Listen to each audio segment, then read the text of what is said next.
We're not talking about punching a time clock and working 9 to 5. We're talking about working around the clock, rain or shine, hot or cold, because crops and animals won't wait. Jimmy knows all about it because he lives it. And Jimmy knows what you're going through because he goes through it too. He's here to talk about it. It's seed and feed, chemicals and compost, vaccinations and irrigation. It's time for Today in Ag with Jimmy Clark.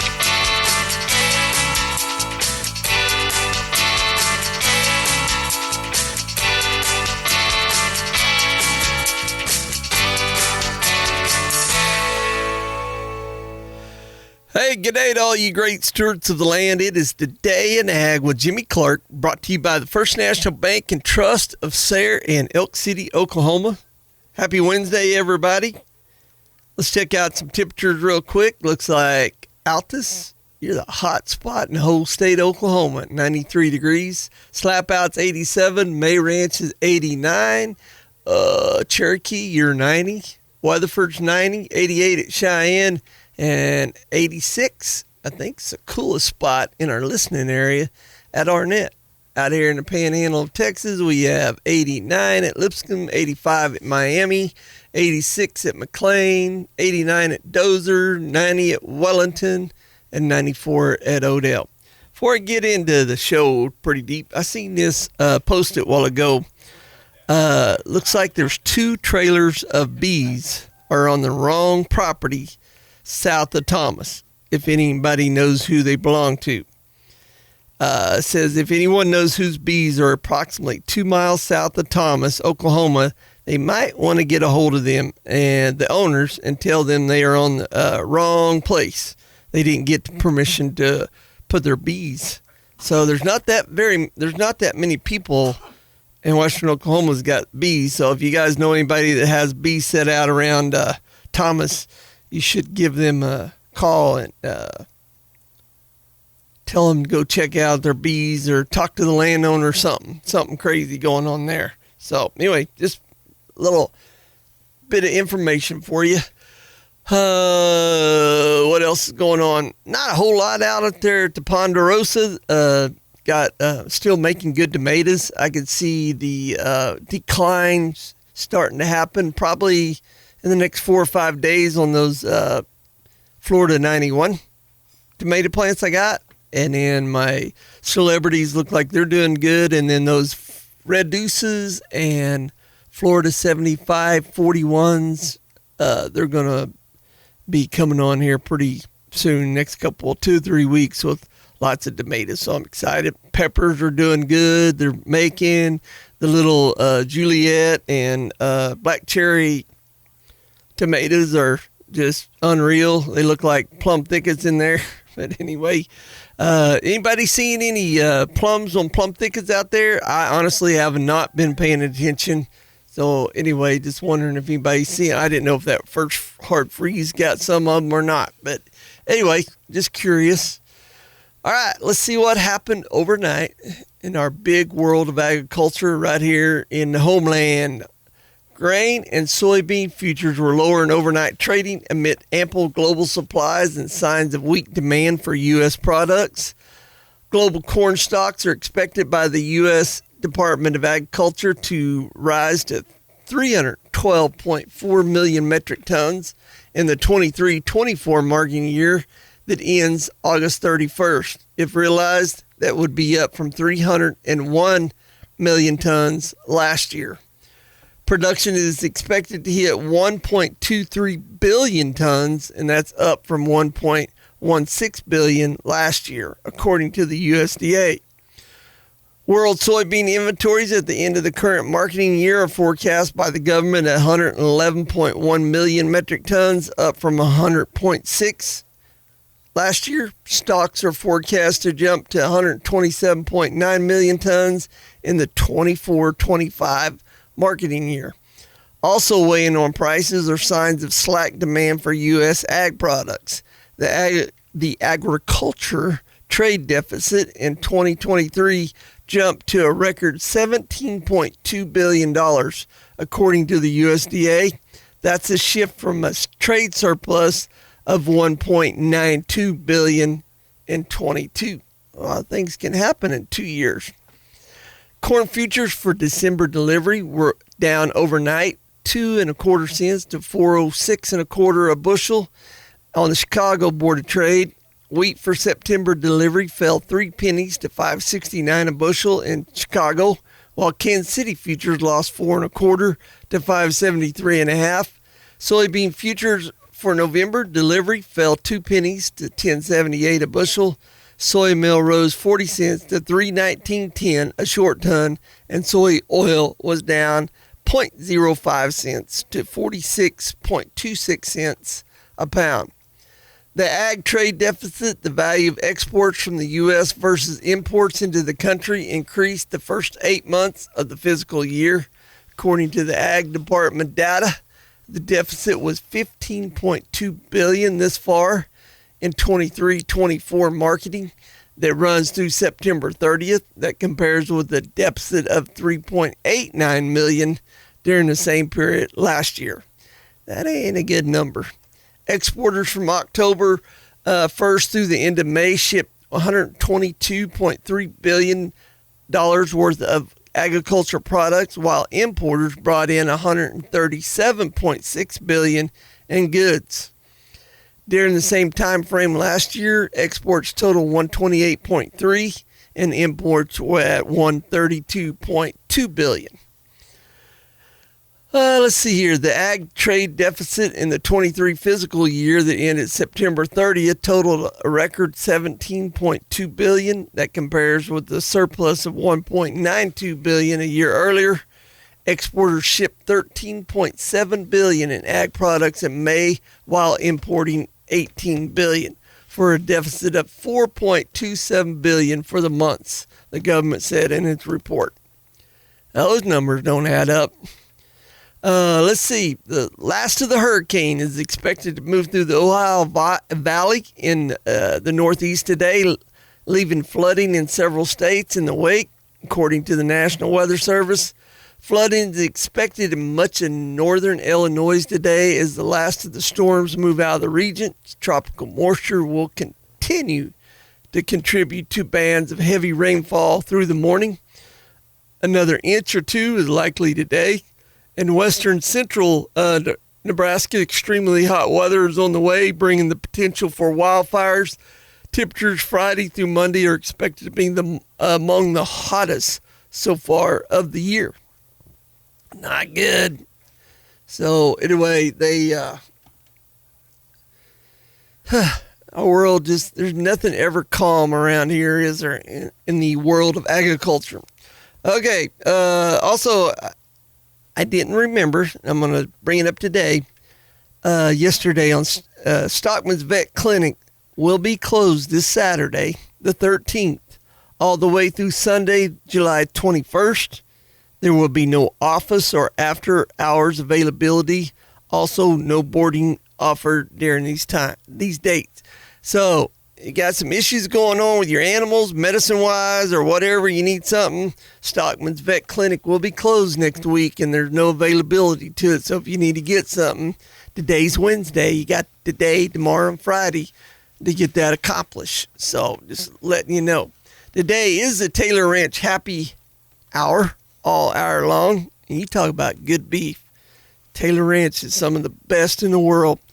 Great outcomes take planning and patience. Taylor Ranch beef is an excellent example of this. If you are ordering for August or September delivery, Taylor Ranch has been working on those steaks for the last 2.5 years. They start with hand selecting the best combination carcass and muscle AI bulls in the Angus breed, utilize top nutrition and health protocols, and give the animals the best possible care. The end result is a mouthwatering ribeye that gives you a great eating experience. That's Taylor Ranch. They develop every animal as if it were going to be served at their own table. Quarters, halves, or whole beef available. Third-party verified, all natural and hormone-free also available. Call Mr. Jimmy at 405-609-4662. 405-609-4662. 4662. Get you some great beef. Anyway, let's go ahead and take a Taylor Ranch break. When I come back, I'll have your ag weather outlook for a town out in the Texas Panhandle, and we'll see what the Lipscomb dealership's ag market update is looking like at noon today. Be right back after this. The Day in Ag with Jimmy Clark.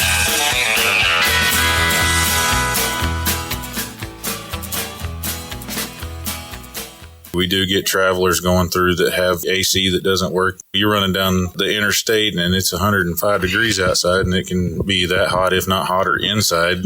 Lots of times during the winter, you can come up with a leak in your system. So it is very important to make sure that that stuff is correctly maintained. Getting it checked out, do your general maintenance is better than wait until it's broke to fix it. Napa Auto Parts of Elk City, 716 West 3rd. We try our best not to tell the customer no, but to find what they need. Do you love the great outdoors? Maybe you enjoy trap shooting or skeet shooting, or maybe getting some target practice in at the firing range is your thing. If you're that person, you love guns. Hobart Farm and Garden has a whole room dedicated to guns, gun safes, ammunition, and more. It's quite impressive. You got to go check it out. They are Western Oklahoma's platinum Browning dealer and Glock stocking dealer. They're located at 1030 South Monroe in Hobart, Oklahoma. If they don't have it, you don't need it. Hobart Farm and Garden. Harvest equipment tires need to hold up to long hours, different soil conditions, and lots of road time. Firestone Harvest tires are built to keep up. They offer better traction, less soil compaction, better fuel use, and they're puncture resistant. Blair Tire and Feed keeps a bunch of Firestone Harvest tires in stock. Their inventory is huge. And when you need infield service, they guarantee to get there. If you're stuck in the middle of nowhere, they'll find you and get you moving again. Blair Tire and Feed at Highway 283 and 19 in Blair, Oklahoma. Howdy neighbors, Ron Hayes here for SCI Agritech in Elk City. You know, SCI is ready to help you with your summer cover crops. They offer a multi-species blend that's great for grazing and hay. Plus, it'll help address your soil health concerns. So give the good folks a call at SCI Agritech today at 580-225-0317. That's 580-225-0317. Or stop by and see them on South Randall in Elk City today. It's important to keep your irrigation machines up and running during the growing season, because when your crops need water, they can't wait.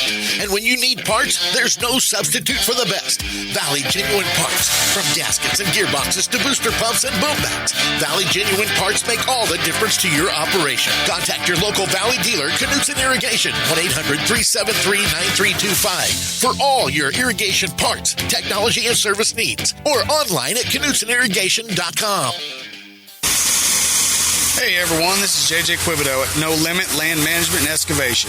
At No Limit Land Management and Excavation, we are proudly veteran-owned. We deliver top-tier forestry mulching, land clearing, and excavation services across Oklahoma. We leverage advanced technology, including our Fecon Fusion machine, to ensure projects are completed with efficiency and faster than our competition. Our comprehensive offerings include terrace building, pond grading, junk removal, and gravel installation, all performed with the highest level of professionalism and precision. We are committed to excellence and reliability, transforming each property into a testament to the American dream. We are locked and loaded and ready to get your land cleared, regardless if it is cedars, elms, cottonwood, mesquite, or any other invasive trees. We can help you clear up your pastures for grazing or get your land ready to build. Give No Limit Land Management and Excavation a call at 580-303-8479. We do not give bids over the phone. That number again is 580-303-8479. Jim is all wound up and ready to go. Here comes more of Today in Ag with Jimmy Clark. All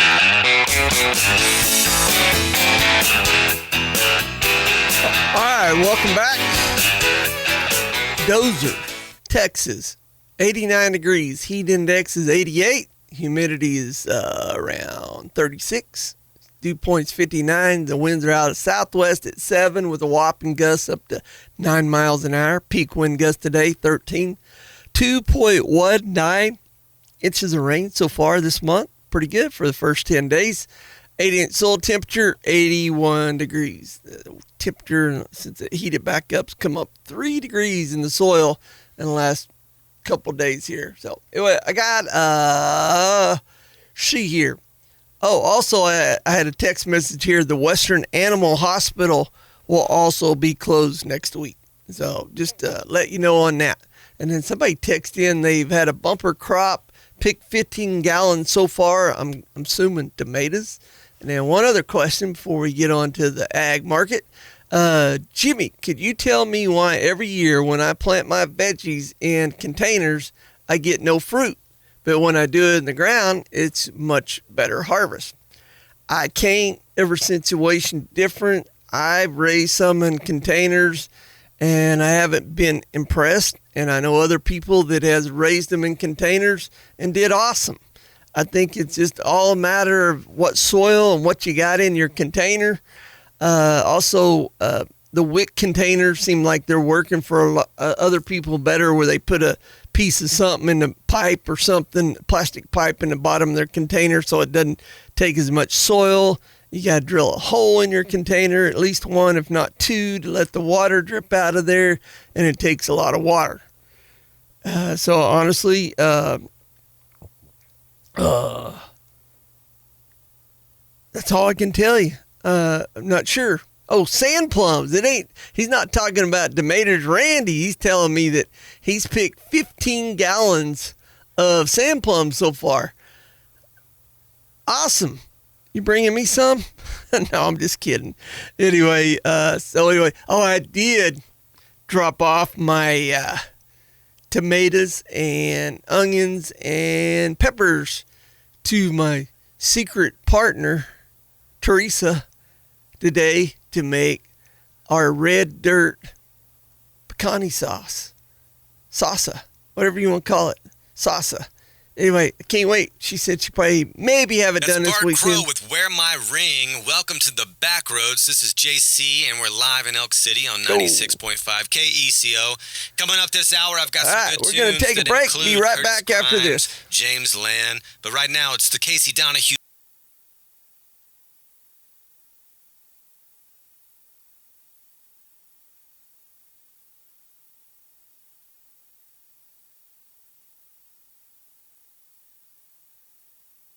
That's Bart Crow with Wear My Ring. Welcome to the Backroads. This is JC, and we're live in Elk City on 96.5 KECO.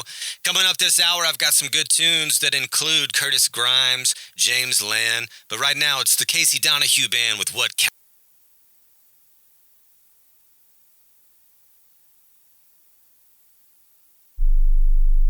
Today in Ag with Jimmy Clark.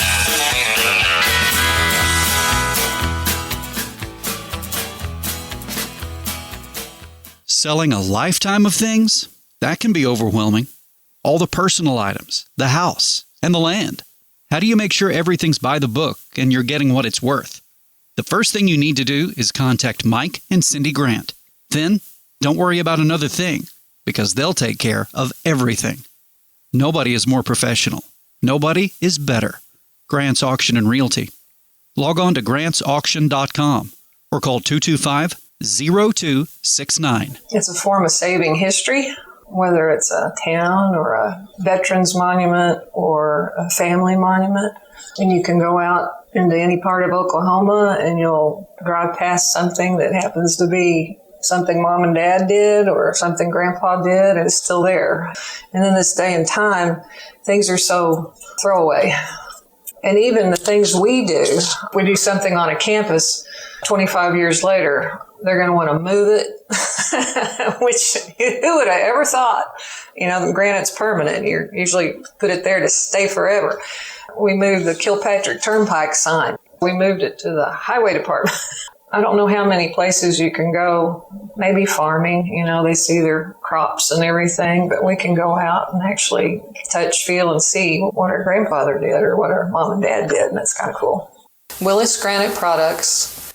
Our website is willisgranite.com. This is the Elk City Livestock Auction Market Report for Friday, June the 14th. 1,435 head were sold. 3 head of steers at $475 brought $315. 4 at $546 brought $298. 4 at $720 brought $264. 8 at $753 brought $257. 3 at $955 brought $228. 4 at $966 brought $225. 4 head of heifers at $278 brought $335. 8 at $424 brought $290. 5 at $544 brought $286. degrees. 7 at 6:54 brought 253. 20 at 8:07 brought 218. 13 at 8:45 brought 221. Butcher cows were 62 to 152. Butcher bulls brought 120 to 178. Bred cows were 1,300 to 2,500. Pairs brought 900 to 2,775. Elk City Livestock Auction, 3202 South Highway 6, Elk City, Oklahoma. Sale every Friday at 9 a.m. To consign, call Brandon Hickey, 580-497-6095. We've been part of Western Oklahoma's ag industry since statehood.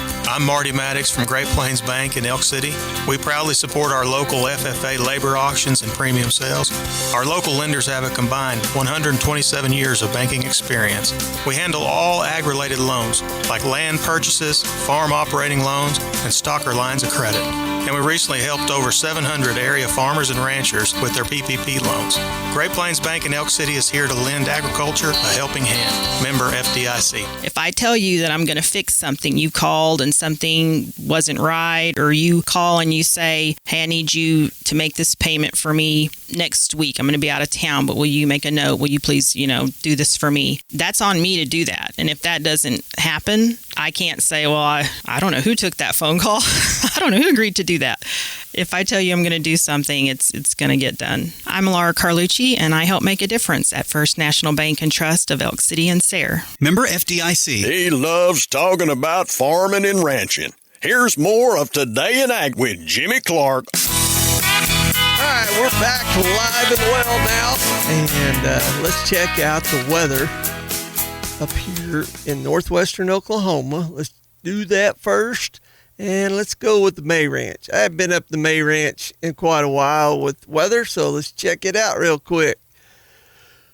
Okay, 90 degrees, feels like 91. Heat risk is low. Dew point 63, humidity 42. The winds are out of south-southeast at 14 miles an hour. 10-day rain total, 1.56 inches of rain. 3-day average 4-inch bare soil temperature, 78. Sunset, 8:58. Sunny and 94 today, 68 and clear tonight, 97 and hot. Tomorrow the winds won't be too bad. Hopefully this July won't be as windy as it was last week and the week before. We don't need any more of that. All right, let's get to the Lipscomb dealerships ag market update. September corn, $3.95, up 1.5. December's $4.07, down 1.5. Soybeans for August, $11.16, down 14.5. September's $10.68, down 9. Soybean meal for July, $3.75.80, down 0.5. August is $3.38.60, down 6.70. Soybean oil for August, $46.68, down 27. September's $46.48, down 31. Hard red winter wheat, September $5.69, down 8. And December's $5.88, down 8.25. Cotton's in the green today. Check this out. October cotton, 70.20, up 107. And oil out of West Texas, August, 81.88, up 47. And natural gas is in the red for August, 232, down 2. Live cattle, August, 182.22, down 12. October's 183.05, down 25. And December's 184.55, down 82. Feeder cattle for August, 254.60, down 112. September, 254.87, down 195. Lean hogs for July, 88.62, down 70. August, 84.70, down 370. Looks like the Dow and the S&P and the NASDAQ are all in the green. Let's see what's going on. Man, there's a lot of ruckus going on with President Biden right now. Even George Clooney wants him not to run again. Yeah, I don't keep up with that come across the screen a while ago. I thought it was, I don't know. I really don't see any humor in the way it's going with our politics right now, but it is what it is. Well, today is Hay Day Tuesday. Let's check out some stuff with the hay reports. It says alfalfa hay exports to all trade partners totaled 198,000 metric tons in May, according to the USDA's Foreign Ag Service. This was down nearly 12% from April, but it was almost 20% improvement over last year. China continues to top the chart for alfalfa hay exports, but demand to the Asian country slid 13% month over month to 79,313 metric tons. So that tells me that they get almost, not quite, a little more than a third, but a little less than half of the hay that's exported out of the United States. Alfalfa hay exports to Saudi and Japan total 42,373 metric tons and 35,000 metric tons, respectively. Let's see here. All hay exports in May reached 295,000 metric tons, falling 9% from April, although exports to Japan was up 7% month over month at 90,620 metric tons, a record high exchange rate may put pressure on foreign demand. So there you have it. Let's see what the hay prices, see if there's any major change in there. I don't know. I'm not seeing anything. Like I said, this deal from the USDA on hay reports, it's kind of iffy, but it's kind of gives you an idea. And when I'm saying that, I'm not dogging the USDA on this. It's just whoever reports their sales to the USDA, that's what we're getting. Alfalfa in Kansas, $190 to $310 a ton for premium alfalfa, and that's delivered. $120 to $230 for good alfalfa. And let's see here, who else? Missouri, $200 to $350 for premium and $150 to $200 for good. New Mexico, $230 to $330 for premium, $220 for good. And Oklahoma, they got a report this week, $170 to $200 for premium alfalfa, $150 for good alfalfa. Texas, $300 to $425 delivered for premium, $270 delivered to $310 delivered for good alfalfa. And grass hay prices for Kansas, $175 to $200 per ton for premium and $125 to $200 for good. Missouri's $225 for premium, $150 to $175 for good. Oklahoma, nothing available on premium, but they're getting $120 a ton, which I think that's pretty close to being accurate, $120 to $140 a ton for good quality grass hay. Texas, $240 to $340, $150 to $300 on good in Texas. So there's some reports for you out of that report. Let's see what else we got going on here. Let me find it. Sorry. There we go. What made me think of this, I seen this report here, I don't know, a week ago or so, but down south last night, they were testing a well on one of my friend's place, and Chad Ripito had said something about, over there on one of his pivots, he was put his cows out there and was grazing, and he put peas and BMR out there, a mixture of those out there to put his cattle out underneath there instead of growing cotton or peanuts or whatever. Anyway, I seen this and just made me remind me of it. K-State researchers have found that grazing cover crops can improve soil health in no-till dryland cropping systems. Even though Chad's got his pivot on his, it's just same thing. He's got water in the dryland. Addressing a key concern for producers in water-limited environments like the Central Great Plains.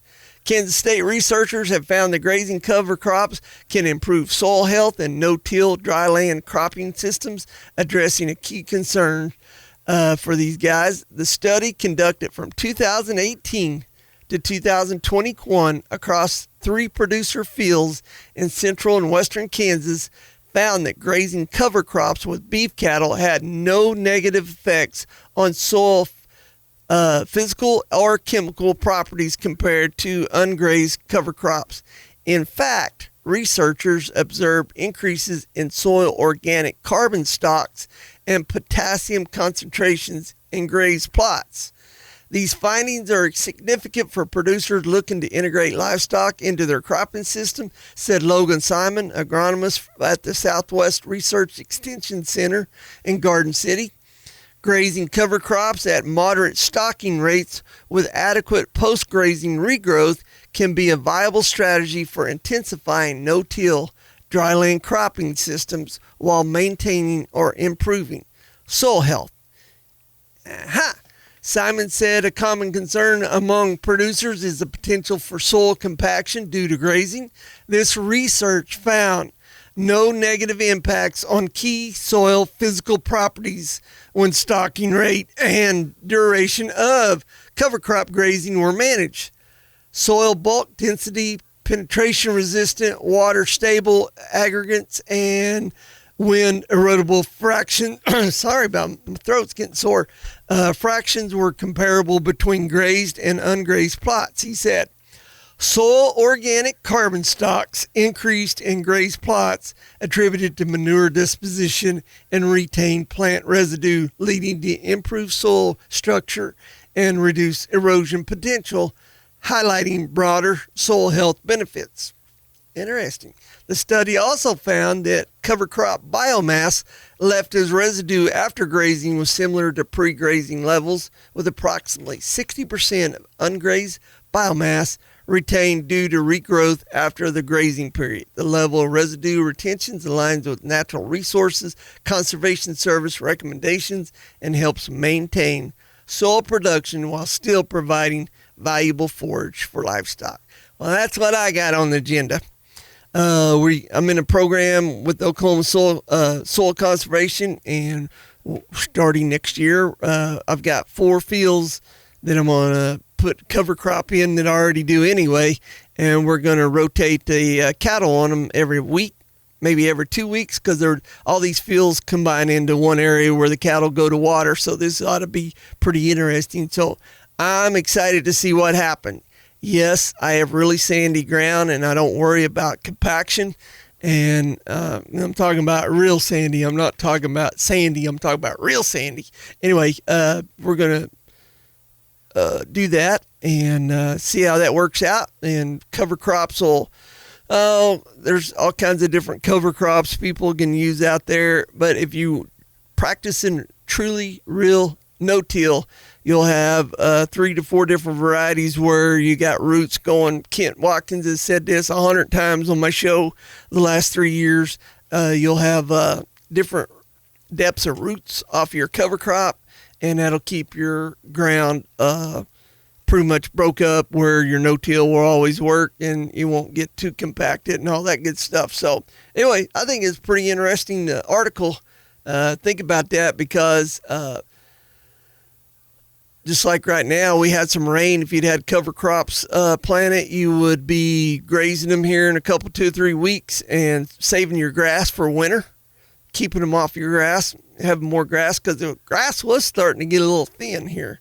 So anyway, all right, let's go ahead and take our last break, our Taylor Ranch break, that is. And when I come back, I'll have your Hobart Farm and Garden ag weather update coming up. Be right back after this.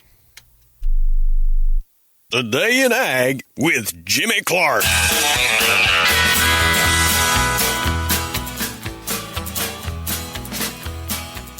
Hey, cotton farmers, are you walking in high cotton? It's easier than you think.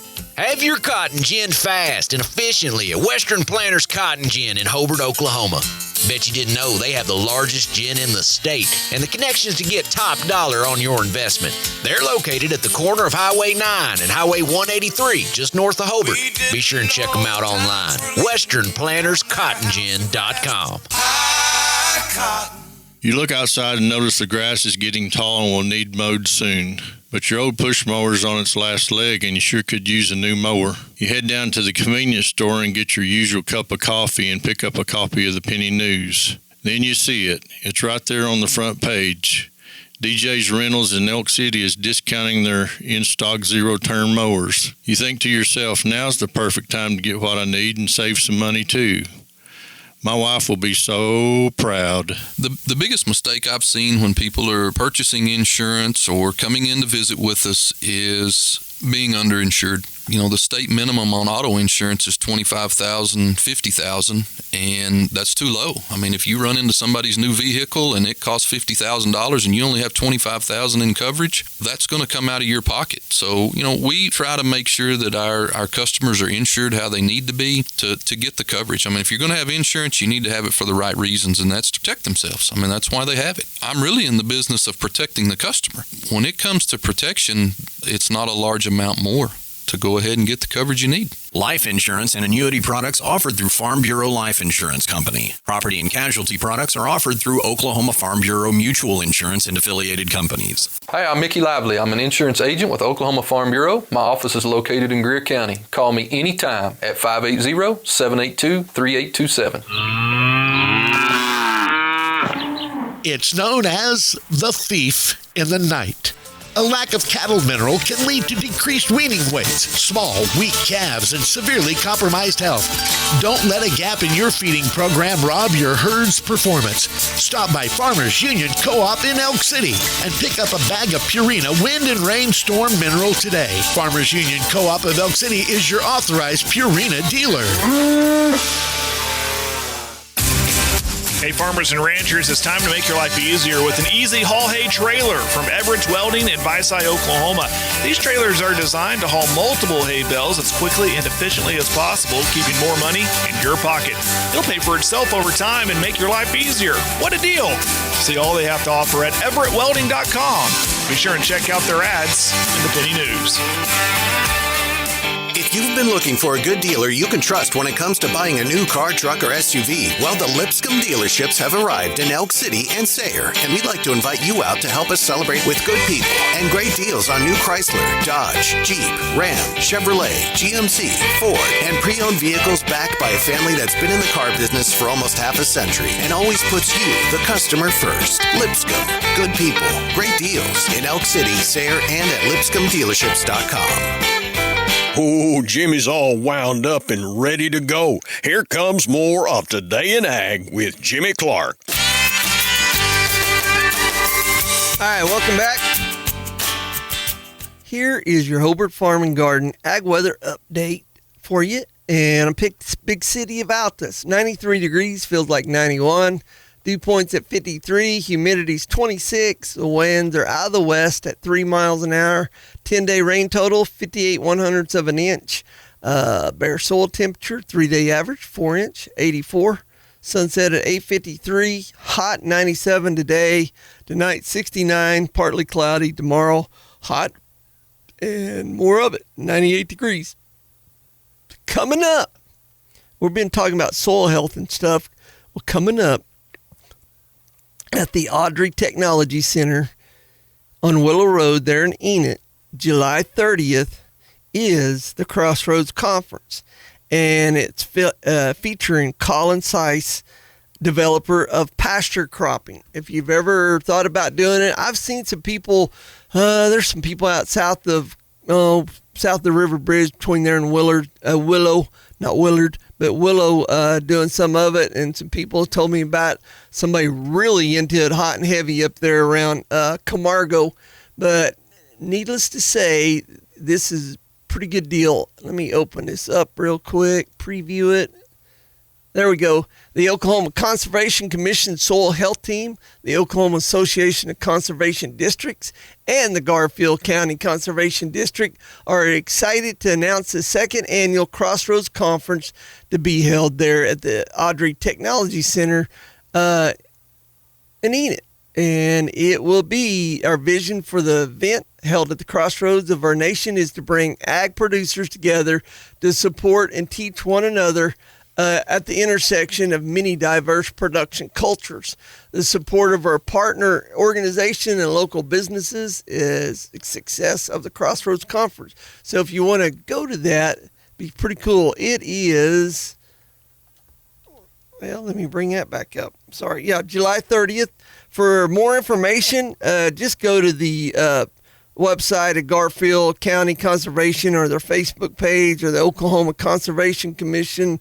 And they got a QR scan there that you can scan for registration and stuff. And I think I might go. Matter of fact, I will. I might just go up there and do my show up there. I bet we'll meet some interesting people. And if I was a betting man, I'd bet Meg will be there. I bet Jimmy Emmons will be there. I bet there'll be some really good people there to talk to about all this stuff. So anyway, pretty cool stuff coming up. Okay. Also, one more thing coming up before we get back to agriculture news. One of my favorite days of the month or the year is July 27th. Coming up here in a couple weeks is the KECO Kids Fishing Derby and the Presidio Family Day at the park. 8 to noon is the fishing derby, and putt-putt and the carousel and train rides will be open, provided to you by Presidio till 1 o'clock. So anyway, 8 a.m. to noon, I heard them talking about where they're going to store all these worms they're getting for the bait for the kids to fish. So anyway, man, just mark it. There's going to be some prize fish with money involved and some other stuff. Your kids or grandkids or kids you know would like to go, don't have a fishing pole, don't worry about it. The Oklahoma Wildlife Department will be there with a pickup load of them. Matter of fact, if you got granddaughters, just tell them to go up there every time they lose their bait. Say, can you please put this worm on here for me? It's so dirty. They'll bait your hooks for you, too. I've seen Lieutenant James doing that one year. So anyway, I better shut up and move on. Anyway, let's see here. Another thing come up, clicked on my deal today is post-drought pasture improvement. Takes more than just a rain. I know we got some good rain over the weekend, but that ain't fixing it just yet. I mean, things are looking greener. But anyway, 4 things to do after a drought. And this comes from a study out of Missouri, from the University of Missouri Extension Specialists, like our OSU Extension Specialists. But anyway, it said heavy rainfall throughout much of Missouri on July 2nd may have lessened worries about drought damage in pastures, but one good rain won't undo the damage to mismanaged pastures during 2 straight years of drought. And we haven't had 2 straight years of droughts, but we've had 2 straight years of flash droughts. And I've seen some pastures that aren't looking that wayno out there right now. Anyway, in fact, mismanaged pastures may continue to see a drag in production, says state forage specialist Carson Roberts and agronomist Valerie Tate. Weakened plants, poor infiltration of 2 key factors that influence the continued decline in production. Weakened plants are a product of both overgrazing and drought, says Roberts and Tate. The root systems are overgrazed. Drought-ridden grasses and forbs can be severely reduced. This inhibits the plant's ability to access moisture in the soil. A few things can be done to rejuvenate root structure. First thing, just let the pasture rest a while. Resting pastures lets plant invest into their roots. Restocking too quickly after drought can put more pressure on the pastures before they've adequately recovered. I know that was a big thing that Texas A&M AgriLife was doing up there in the Panhandle. After the big fire last February, is, they were getting little bits of showers. It was greening up a little bit here and there, and they were emphasizing the fact, keep your cattle off there. They had plenty of hay, feeding your hay to the cattle or take them somewhere else and graze, and let those rangelands recover. So that's another thing. Manage your fertility. Native grass, you can't really manage that, but plains blue stems and non-native like Bermuda grass and stuff like that, you can do that. Weakened root systems are less capable of assessing nutrients. Good fertility can speed up recovery. Consider collecting soil samples and analyzing them. Priority may be given to amend pH, followed by phosphorus and potassium. And as you guys know, when you put P and K down, it takes time to work. Good infiltration is key to highly productive pastures. The amount of precipitation is far less important than the amount of rainfall captured by the soil. Reduce compaction. Compacted soils have poor infiltration and water and storing abilities. Most soils are most susceptible to compaction. Avoid driving pickup trucks, heavy equipment, and tractors across pastures, especially when soils are moist. Last but not least here, develop a litter bank on the soil surface. Litter provides a huge host of benefits, including reduced splash erosion, increased soil aggregation, and lower soil surface temperatures. Splash erosion happens when raindrops impact the soil, causing movement of soil particles. These dislocated particles can clog the pores and micropores in the soil, reducing the amount of water that can infiltrate the soil. A good thrash will protect soil from the raindrops. There you go. Anyway, I just deal out the red because I noticed, like out in the peanut field the other day, on the outside edges where I'm not planting, and I didn't have any cover the wheat straw, the wheat that I burned. And when I say burn, I mean chemically killed. I don't mean physically burn it. But anyway, my splash from them heavy rains last weekend, it was awesome. I got cover on the ground. I still got corn stalks from last spring, which these peanuts and this nitrogen should eat all that up this summer by the time we get ready to dig for peanuts. But then you go on the outside where there's no cover crop, or where I was driving my Ranger, there was actually a slight erosion of that sand out there. So anyway, it's something for you guys to think about. Let's see here. Forage testing.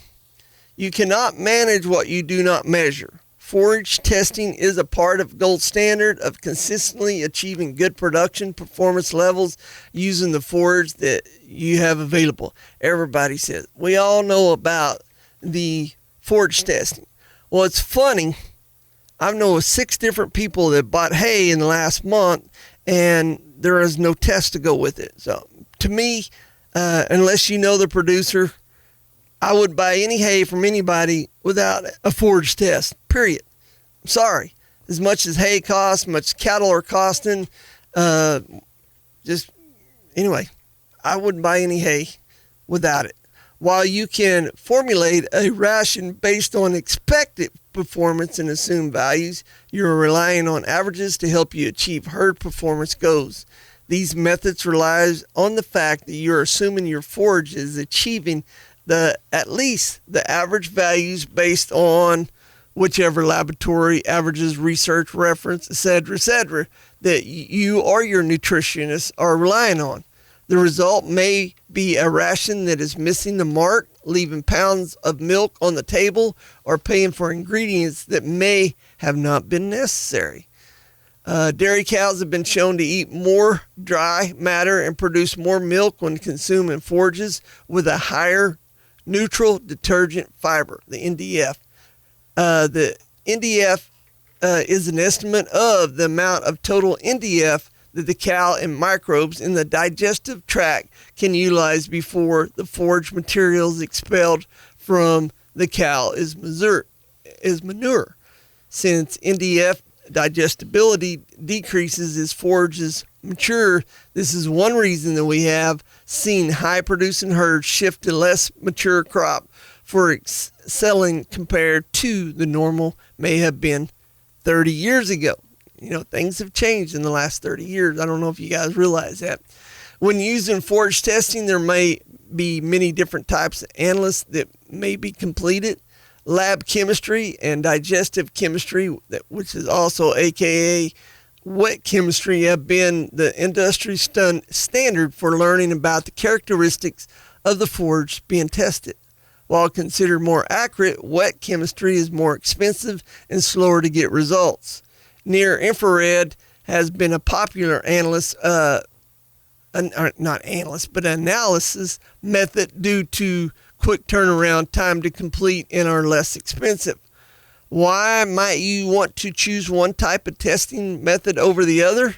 When measuring an alternative forage, not standard corn silage, alfalfa, or grass-based silage, you may not want to utilize NIR as the reference calibration database may not be as robust as that of standard forages, creating less reliable results. For forages that are commonly used and tested regularly, the NIR results generated by lab will generally be adequate for routine use. So how do you use your forage test results? Having a forage test also allows us to target the right feedstuffs to the right group of animals. This can be especially important if we know there's a variability in the forage we harvest. Knowing what we actually have allows us to feed the quality of forage to the group where it's most effective. High-producing animals may see a greater response to high NDF digestibility forage compared to lower productivity animals. Forage testing can also help us monitor mineral levels in our forages. Potassium levels are a critical piece of the puzzle to monitor while formulating dry and transition cow diets. Potassium levels in your forage test can be a reflection of the nutrient levels present in your soil. This can get into some deep stuff in there, but forage testing is really very important. So anyway, I know the guys around here that are doing their corn right now, feeding to their cattle and that other stuff. It's so important. So get her tested, guys. All right, we got, let's see here. Yes, I will trade you some tomatoes for plums. Does those plums already come in a jar? My wife doesn't can. So anyway, I'll trade you some plums, but specifically I would really like to see them in a jar. Yep, somebody else just texted in that they're seeing them everywhere. I guess I need to start paying attention and looking. And let's see what else we got going on this week. We got about 30 seconds left. Oh, next week. Well, you got a taste of it yesterday. Tyler Wilhelm was in the studio and sang his new single that he's releasing in August at the Blockhouse. But anyway, he is going to be there along with the Great Divide and Caroline Grace at the Wild Plum Jam Musical Fest, brought to you by KECO 96.5. Coming up July 20th at 5 o'clock. Gates open. Music starts at 7 in the beautiful park of Sayre, Oklahoma. All right. See you guys tomorrow. It's Today in Ag with Jimmy Clark, brought to you by the First National Bank and Trust of Sayre in Elk City, Oklahoma. God bless.